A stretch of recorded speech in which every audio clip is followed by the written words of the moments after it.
Сәлеметсіңдер ме, білім алушылар? Қазақ тілі 2-ші сынып. Бүгінгі тақырыбымыз ауылға барамын. Бүгінгі сабақтың мақсатымен таныс болайық.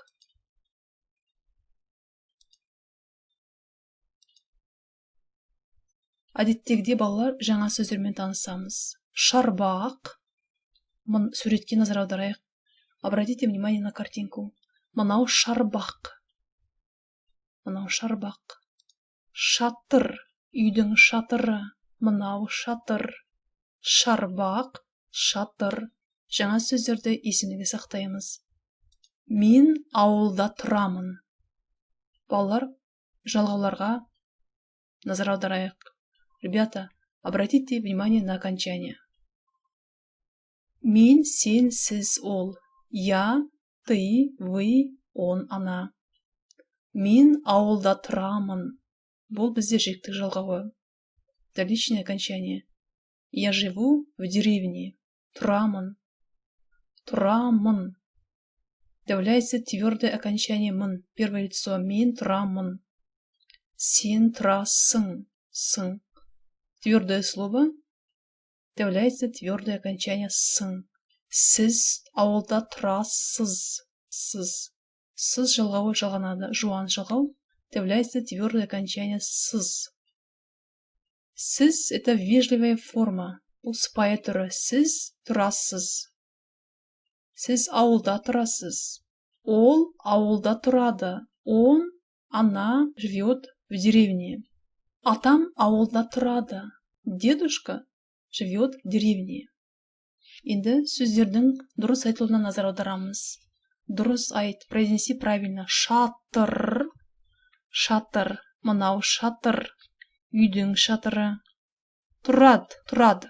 Айтылуы тұрады. Жақсы балалар. Жаңа сөздерді сөздік дәптерімізге жазып аламыз. Мәтінмен жұмыс. Тыңда, қайтала оқы. Слушай, повтори, прочитай.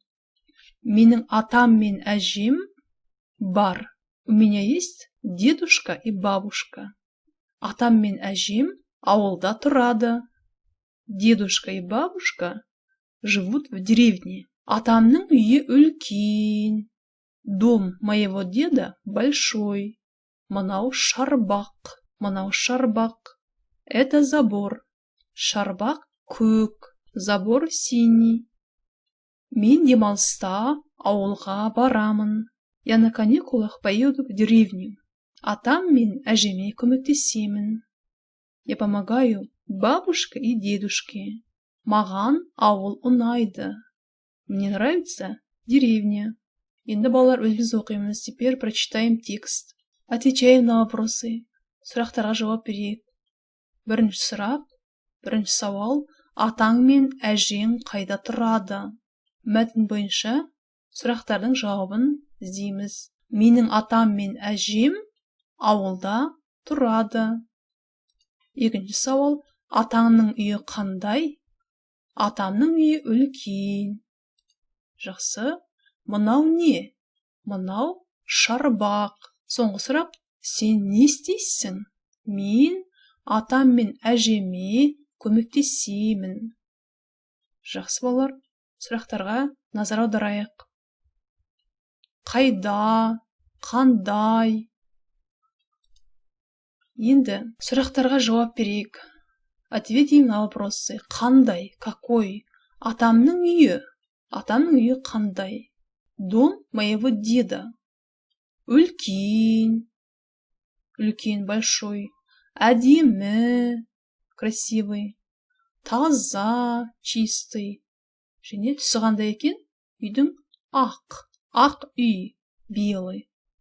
Жақсы. Келесі сұрақтарға назар аударайық. Қайда? Этот вопрос указывает направление. Бұл сұрақ бағытты көрсетеді. Қайда барасың? Куда ты идешь? Мен ауылға барамын.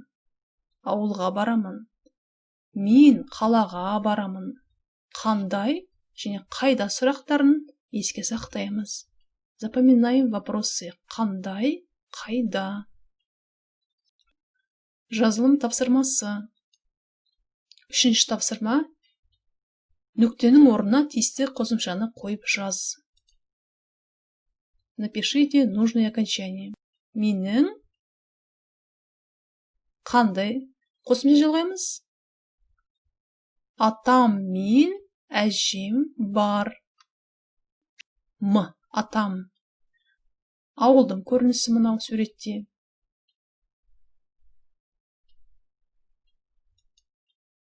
Әріптерден сөз құра.